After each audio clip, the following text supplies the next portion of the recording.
To today's press conference to preview our Champions League game against Zenit St Petersburg. There is translation available today on this Zoom call by pressing the interpretation button at the bottom of the Zoom menu and choosing your language of English or Russian, and it will act as a simultaneous translation. If you would like a question today, please use the raise hand function on Zoom. We'll try and get around to as many as we can. We're going to start with TalkSport and Ian Abrahams.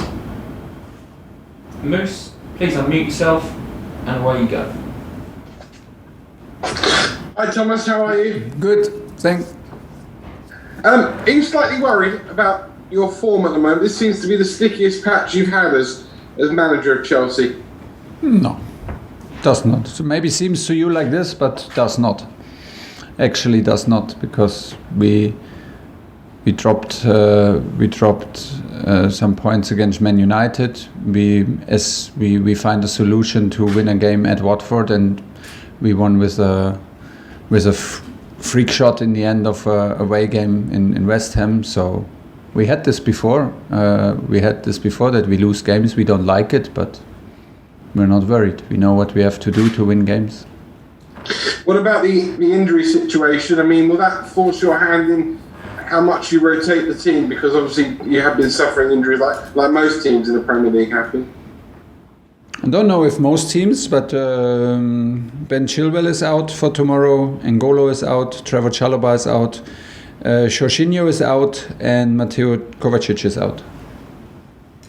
Carve Solico.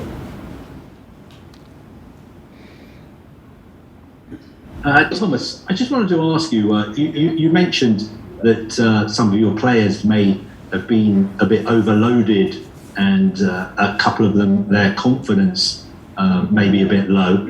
In this game where you're already assured of qualifying to the knockout stages, is this a good chance to maybe make some changes and, for instance, give Kepa a chance to start? Yeah, it is. It is. The decisions are not made yet, because we just had training and another good training, and we had a bit of an acute overload, also due to injuries, also due to the schedule, but the schedule is the schedule. We can handle this, the player can handle it, but due to our injuries on some positions, like in central midfield, where we struggle, or like when we have guys out like Trevor, we struggle a little bit in defense and have some overloaded players. But the game tomorrow, isolated, is not the problem in terms of being overloaded. It's more the game that comes up on a Saturday again, because we played on Saturday the early match against West Ham. We have a late evening game now in St Petersburg on a Wednesday. That gives us enough time, and I can already see this. We had one day off. We had 2 good training sessions today. The guys look fresh. They're ready for tomorrow. We can let anybody play of the 17 players plus goalkeepers that we have. But the problem is the next match on Saturday, because then we will lose time to sleep. We will arrive in the very early morning of Thursday, and Saturday we face a very intense team of Leeds who prepare the whole week for this match. So yeah, long story, short message. There's a huge chance that we rest some players, and maybe more important, we give some players load who need the load and who need minutes and who need rhythm, to put it in the other way. And yeah, the decisions will be made tomorrow, but there's a huge chance for that. Nick Purewall. You said obviously not worried by form, which is understandable, because you've obviously got. It's always going to be that way throughout a season, but is it can it be exciting for coaching staff and a group of players when, if there is something to get your teeth into to sort out? Is that the kind of best way to look at it? In terms of just Yeah, it is like this. I feel it also personally, like you have a certain anger in you that you don't have when you win. Like you have a certain anger and ambition to turn things around, and makes you like instantly, makes you first feel very bad, but then brings out like also the need in you personally to step up and to show a reaction. And this is what it is. We try to avoid it because everybody hates to lose, but obviously it happened.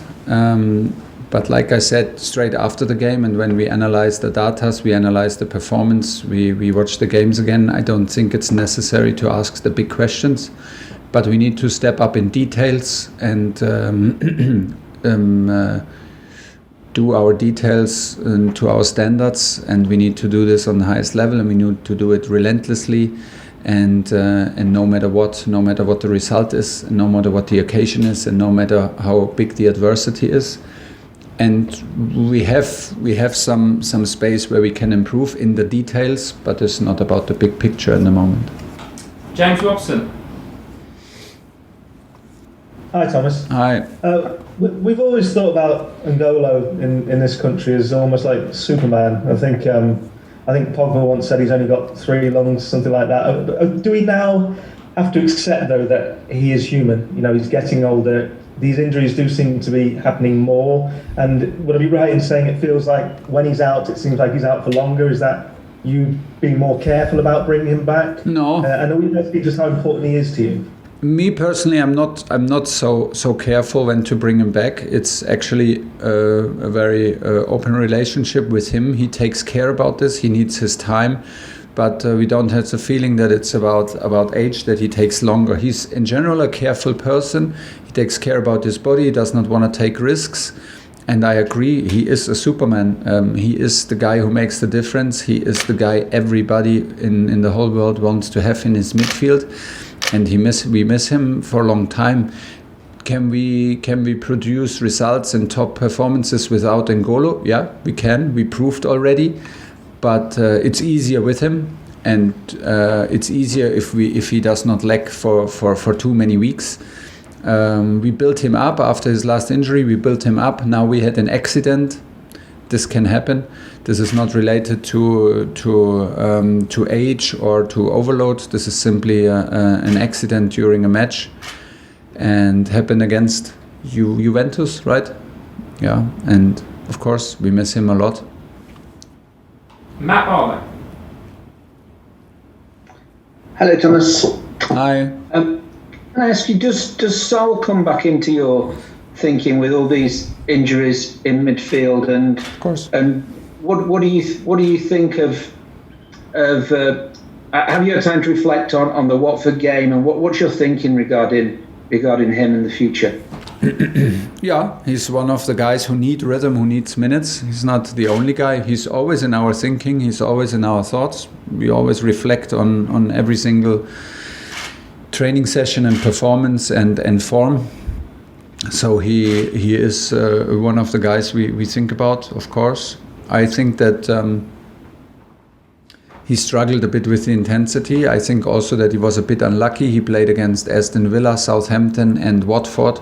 And all 3, if you even look at the data, were like high intensity games, like also for terms of Premier League games, high intensity games, above the average.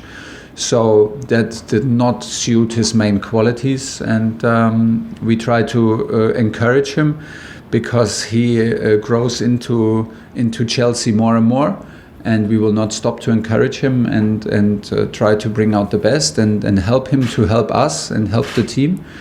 And there's a high possibility that he can prove it tomorrow, and we will help him with it.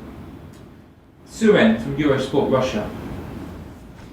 Hello, Thomas. My question is about the issue of high pressing. In recent games, it seemed like it was difficult for Chelsea to go through the high pressing of opponents. And the examples are games against Watford and West Ham. Yeah. Do you personally consider it as a problem? And if you do you have any solutions to this? Thank you. Yeah, I think we have a lot of solutions for it. I agree with the Watford game, not so much with the West Ham game, because I felt us more in control and much more in the opponent's half. With the Watford game, I totally agree.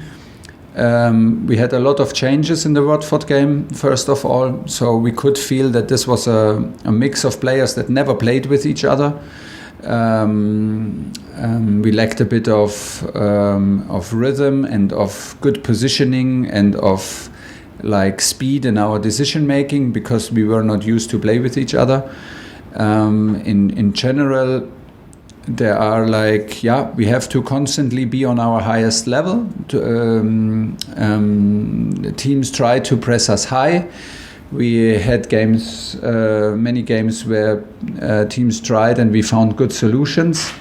It is, like the mistake we did now against Watford and we did now against West Ham is in a high pressing moment, but it is still like, if you see Jorginho doing a mistake like this, I don't think we have a structural problem or a behavior problem. It's more a technical decision-making problem, and this refers to also to mental and physically fatigue.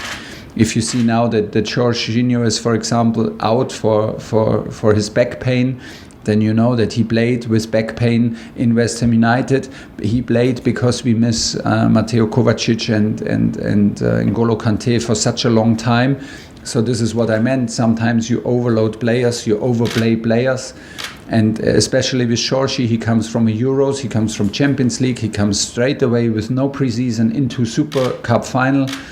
We knew this, that in some weeks he will face this, like maybe a dip of freshness, a dip of form, and exactly in this moment where it happens, absolutely natural, like our two main other midfielders are like out for injury. So this is maybe where also like our problems refer to, and but still we can do better. We still can improve in the details, also in every aspect of the game, and of course also in the build-up of our own half.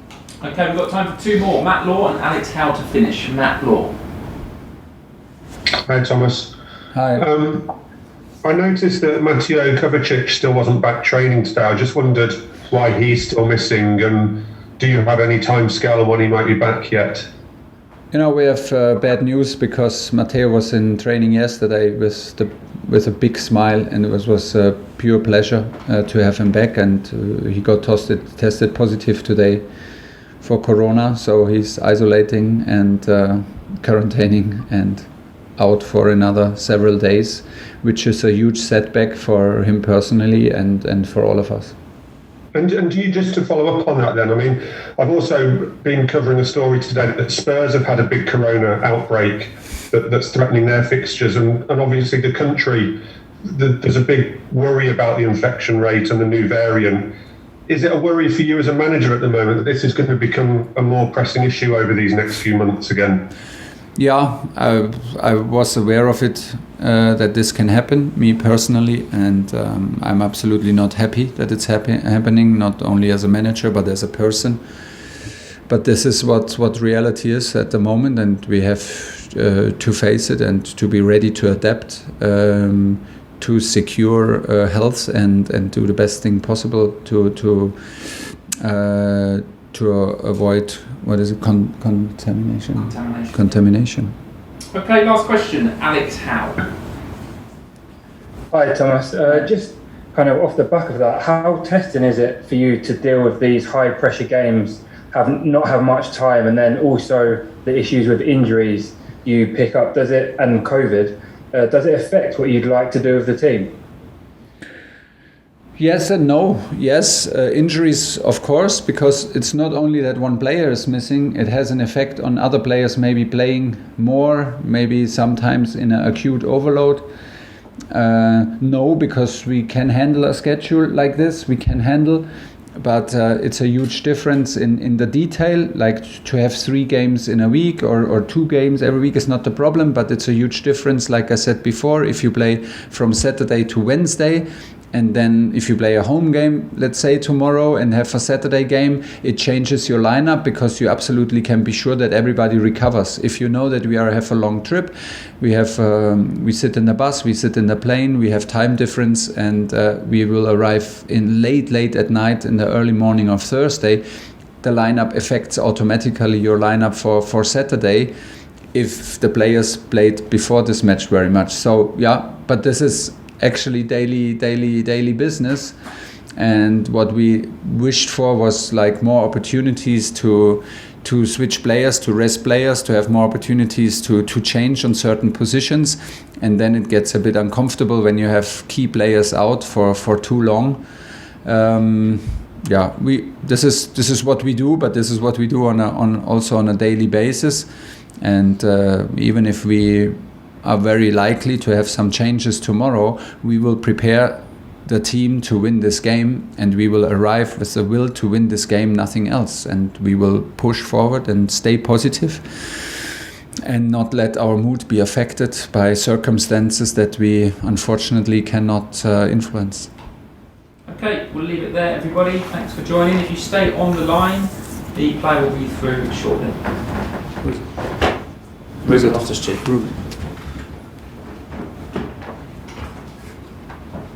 You stick your chance. I swear it. You guys.